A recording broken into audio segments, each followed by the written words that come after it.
서울 양평 고속도로와 관련해서 김건희 여사 일가의 특혜 의혹이 불거지고 원희룡 국토부 장관이 사업 백지화를 선언한 것이 지난 7월 6일입니다. 지난 2달 동안 국토부는 용역업체의 제안에 따라 종점을 양서면에서 강상면으로 변경했다고 밝혀왔는데요. 따라서 이 용역업체가 왜 이런 제안을 했고 국토부와 어떤 얘기가 오갔는지를 밝히는 것이 의혹을 풀 수 있는 핵심 열쇠 중 하나라고 할 수 있습니다.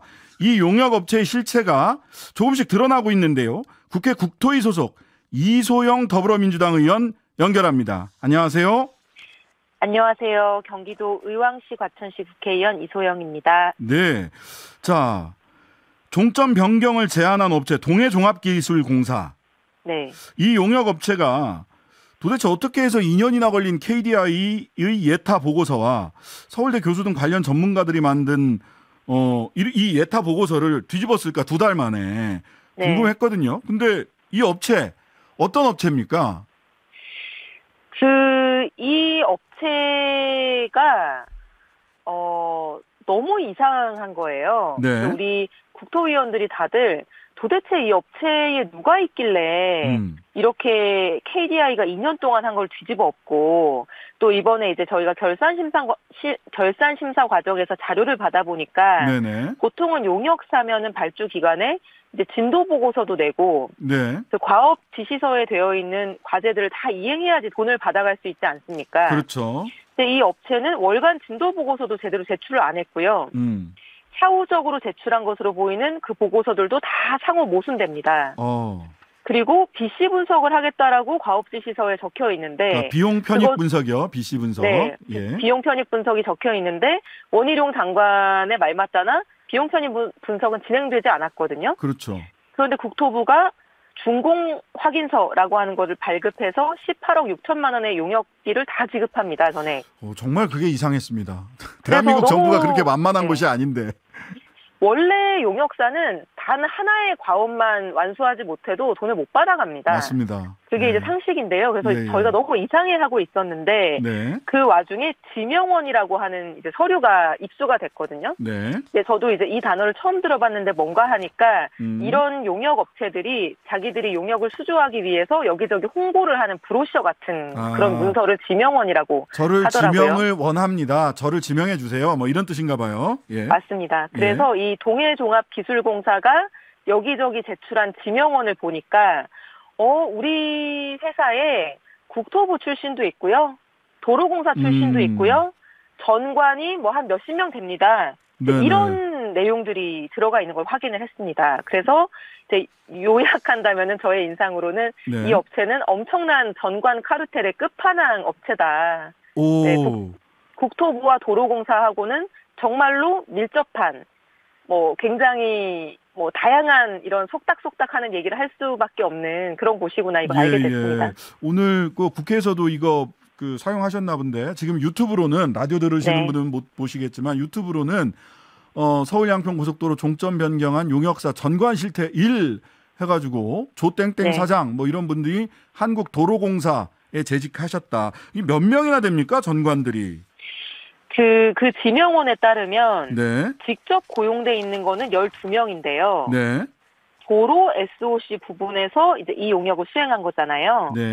이 도로 SOC 부문의 사장이 조땡땡이라고 하는 도로공사 1급 출신입니다. 그러네요. 한국도로공사 이렇게 써 있습니다. 그리고 이분은 2021년 12월에 1급으로 퇴직을 하셨거든요. 근데 도로공사는 이 취업 제한, 공무원 공직자 윤리법상의 취업 제한 대상 회사가 아닙니다. 그래서 한 달 만에 이 동해공사로 옮겼고요. 야, LH 같았으면 그렇게 못하는데 취업 제한 돼 있어가지고 그죠? 맞습니다. 근데 1월 달에 옮기자마자 2달 만에 이 용역을 수주하고 2달 만에 종점안이 바뀝니다. 여기에서 우리가 제기할 수 있는 합리적인 의심은 지금까지 국토부 장관 그리고 국민의힘 여당 의원들 계속 뭐라고 해왔냐면은 정부는 털끝 하나 이 용역사에 요구한 게 없다.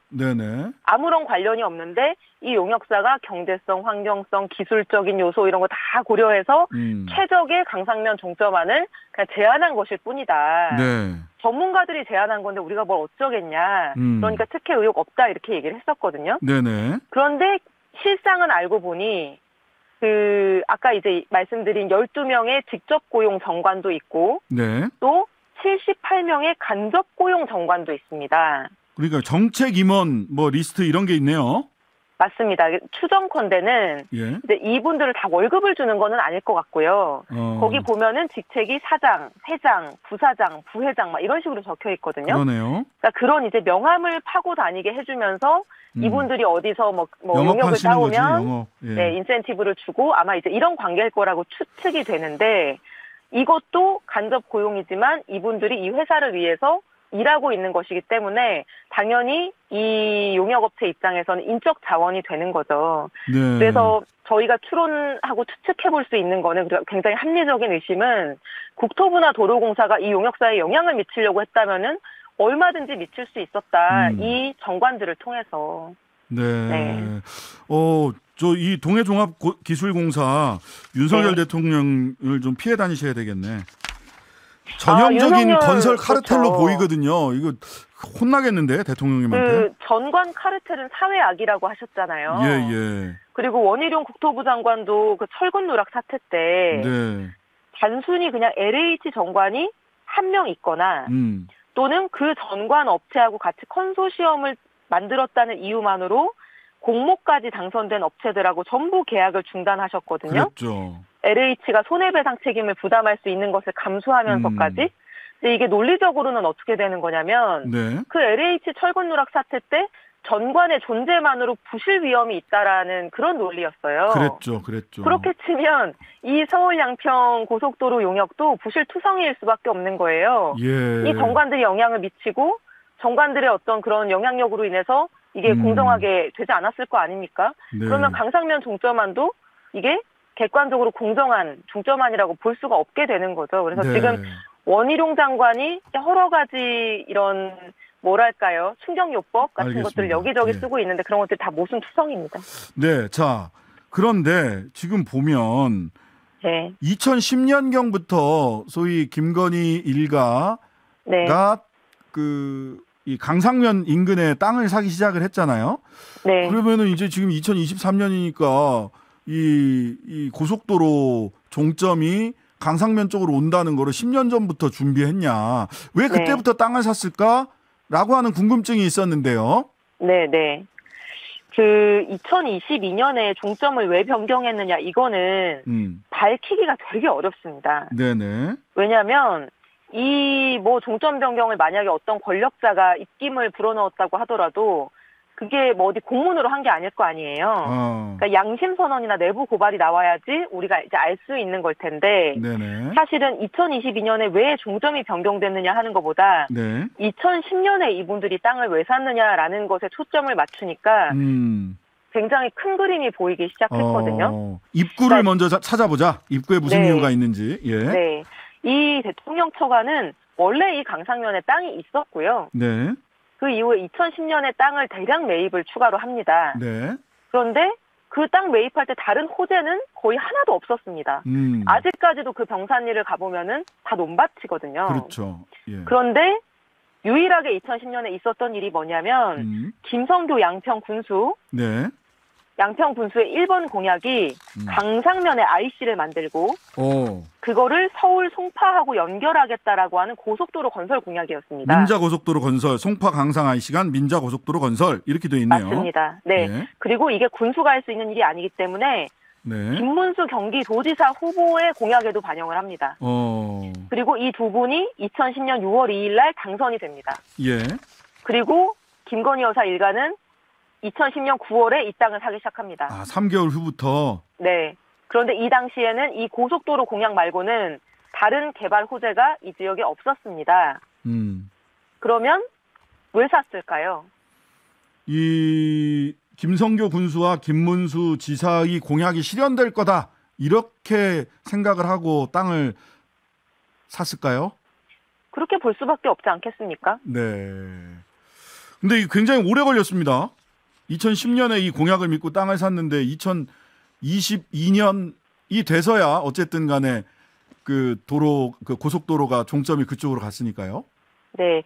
김선교 군수가 잘 알다시피 대통령 처가하고는 굉장히 이제 긴밀하고 끈끈한 관계로 그렇죠. 알려져 있는데, 예.